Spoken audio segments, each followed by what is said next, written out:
नमस्कार। इस वर्ष के प्रारंभ में हमने आप लोगों के लिए कुछ महत्वपूर्ण पुस्तकों को सजो कर रखा है।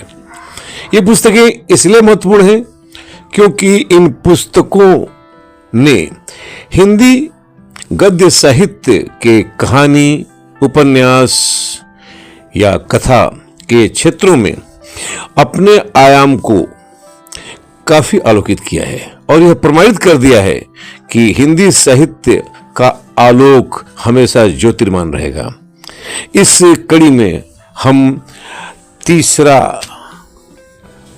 भाग आज हम प्रस्तुत कर रहे हैं सप्त स्वर नामक पुस्तक के रूप में। बड़ी ही इंटरेस्टिंग पुस्तक है ये और इसे लिखा है अर्थात मतलब इस कहानी के लेखिका हैं श्री दुर्गा पांडे जी। ये पुस्तक सप्त स्वर 5 भागों में बटी है। पहले भाग का नाम है खंडहर के स्वर, दूसरा भाग है प्रत्यावर्तन, तीसरा भाग है रूपांतरण, चौथा भाग है सप्तसुर और पांचवा भाग है अनुभूज। 2 शब्द इस पुस्तक के लेखिका के संदर्भ में। श्रीमती दुर्गा पांडे जी देवरिया जिले के एक युग पुरुष रहे, देवरिया जिले की पहचान रहे, वरिष्ठ संपादक रहे श्री हर्षदत्त द्विवेदी जी, जिन्हें सम्मान से यहाँ का हर बुजुर्ग और हर व्यक्ति, हर साहित्यकार गुरु जी के नाम से संबोधित करता रहा है। आदरणीय श्री हर्षदत्त द्विवेदी जी की आप सुपुत्री हैं और आपने ये पुस्तक को लिखा है। लेकिन अब हम आपको लेके चल रहे हैं पुस्तक के संदर्भ में। सबसे पहले इस पुस्तक के संदर्भ में लोगों की क्या राय है, इसमें कुछ लोगों के अपने विचार हैं, उन विचारों को हम आपके सामने प्रस्तुत करेंगे।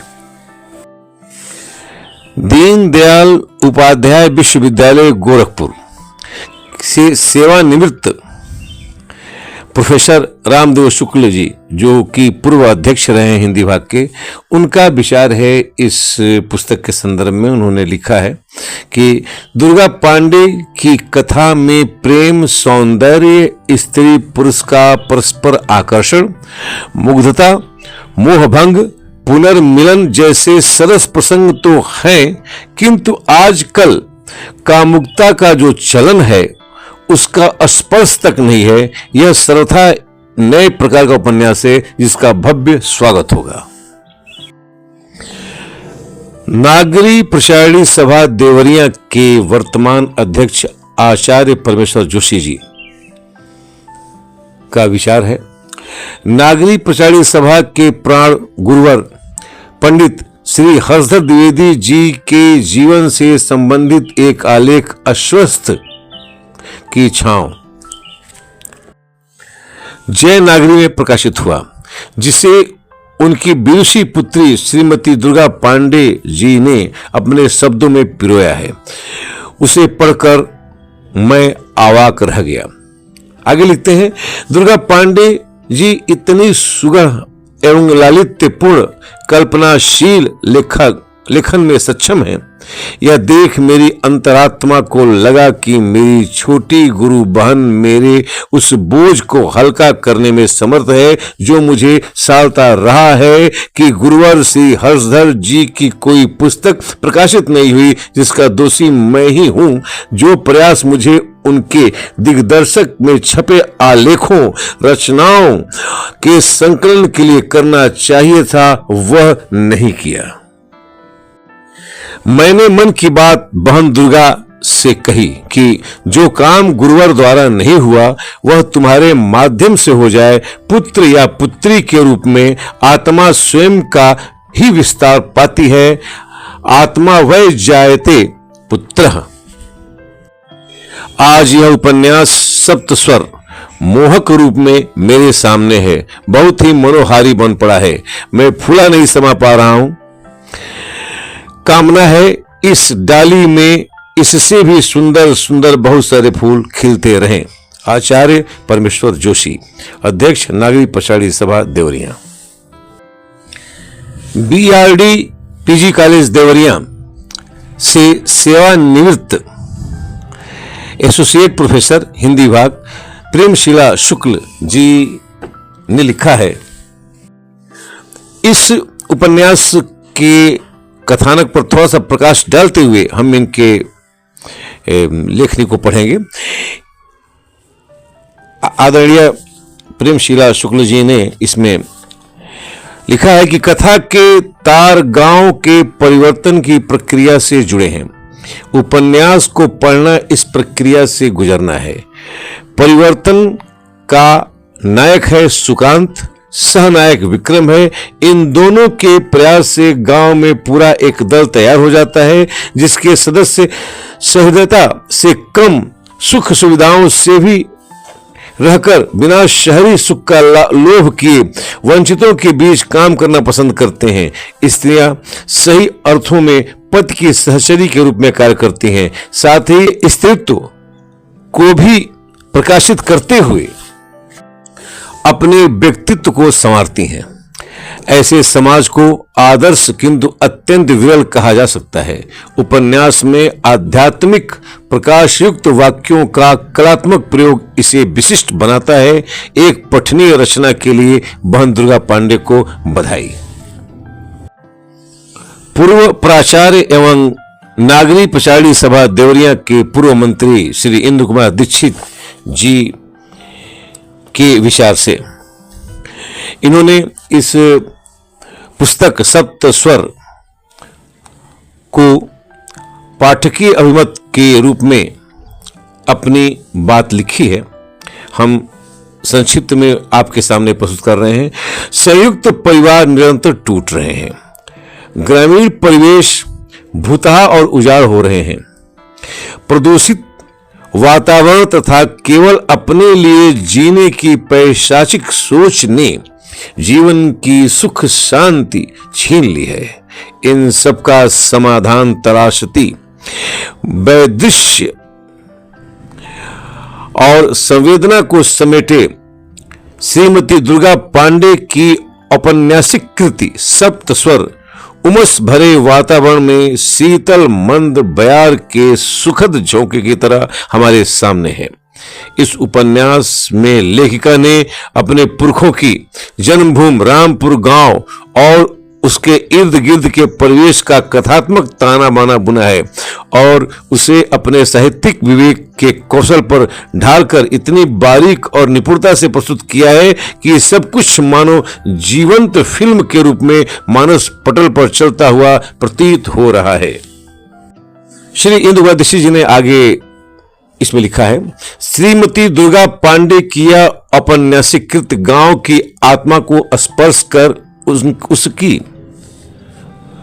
उनकी समग्र विकास की दिशा और दशा तय करने में नवयुवकों के समवेत प्रयास से अन्यतम दस्तावेज के रूप में स्वागत योग्य है। यह कृति की सर्जना के लिए श्रीमती पांडे के प्रयास एवं समर्पण भाव के लिए मेरी हार्दिक शुभकामनाएं। इंद्र कुमार दीक्षित, पूर्व मंत्री, नागरी पछाड़ी सभा देवरिया।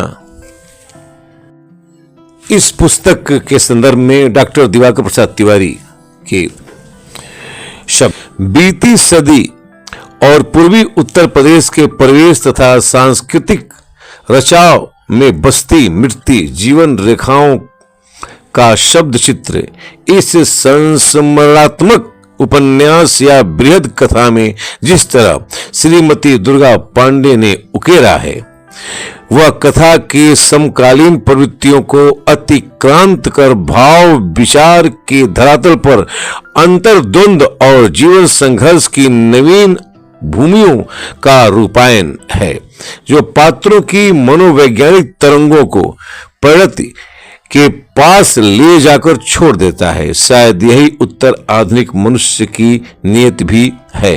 श्रीमती दुर्गा पांडे जी ने दिल की बात में बड़े भावपूर्ण शब्दों में उन लोगों को शुभकामना व्यक्त की है जिन्होंने इस पुस्तक के प्रकाशन के संदर्भ में उन्हें काफ़ी सहयोग दिया है और उन्हें प्रेरणा दी है। उन्होंने लिखा है इसमें कि पत्ता पत्ता यदि हिलता है तो उस समय अदृश्य परम सत्ता की जो मर्जी से और मुझे इस अस्तित्व में लाने के लिए उसने जिसे माध्यम बनाया वे व्यक्तित्व हैं विद्या और आध्यात्म की पृष्ठभूमि पर पनपने वाले कुल में उत्पन्न श्री हर्षदा द्विवेदी एक आदर्श शिक्षक के साथ नागरिक प्रचार सभा देवरिया के अनन्य सेवक और काशी के पारिजात हरणम जैसे महाकाव्य के रचयिता महाकवि उमापति द्विवेदी की पुत्री शारदा देवी। इसलिए मेरा जीवन सारहीन है ऐसा नहीं कह सकती। संस्कारवश उनसे प्राप्त पाथेय को लेकर जीवन को सार्थक बनाने की कोशिश के साथ उसे जिया। आगे उन्होंने धन्यवाद देते हुए लिखा है, कृतज्ञ हूं परम श्रद्धेय भाई आचार्य परमेश्वर जोशी जी, अध्यक्ष नागरिक प्रचार सभा देवरिया के प्रति, जिनके लिए मेरे पिता आदर्श और गुरु पद पर आसीन रहे और आप उनके मानस पुत्र, स्वभावतः मेरे गुरु भाई या बड़े भाई। इसके साथ परम श्रद्धेय गुरुदेव प्रतिष्ठित साहित्य मनीषी डॉक्टर रामदेव शुक्ल जी, सुप्रसिद्ध साहित्यकार डॉक्टर अवरेश निरंजन जी, वरिष्ठ साहित्यकार प्रेमशिला शुक्ल जी,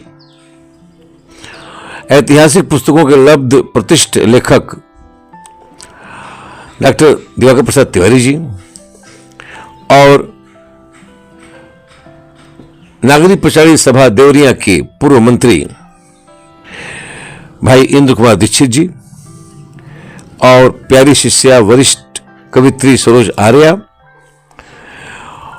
श्रीमती जूही गुप्ता और बड़े बेटे तुषार, बहू लीना सहित छोटे बेटे अंशुल और बहू उपासना, इन सभी को उन्होंने सभी के सहयोग का उन्होंने हृदय से स्वागत किया है। और इतना ही नहीं, इसके अतिरिक्त बड़ी बहन की बेटी भारती, दिलीप तिवारी, बेटी डॉक्टर वृंदा, महेंद्र पांडे, त्रिषिता को भी उन्होंने धन्यवाद ज्ञापित किया है। पुस्तक सप्त स्वर के प्रथम भाग खंडहर के स्वर, जिसमें ग्रामीण समाज के उदात्त चरित्रों के आचरण से निर्मित परिवार है, जिसकी सुरभि से गांव जवार और उनसे जुड़े लोग प्रभावित हैं। पुनर्निर्माण के शुभ संकेत भी यहीं मिल जाते हैं। दूसरा खंड इसका प्रत्यावर्तन है, जिसमें गांव से बाहर छिटक कर नगरों महानगरों में बसे हुए उत्तराधिकारियों के मन में अपने गांव को नए सिरे से सजाने संवारने का संकल्प सक्रिय होता है। उपन्यास का तीसरा खंड रूपांतरण है। पिछले खंड के शुभ संकल्पों की पूर्णता का व्यवहारिक रूपांतरण है। अनेक परिवार, अनेक जोड़े उनके बाहरी परिवेश के रूपांतरण के साथ आंतरिक बदलाव के मधुर दृश्य कथा रस को प्रगाढ़ करते हैं। चौथा खंड सप्त सुर है।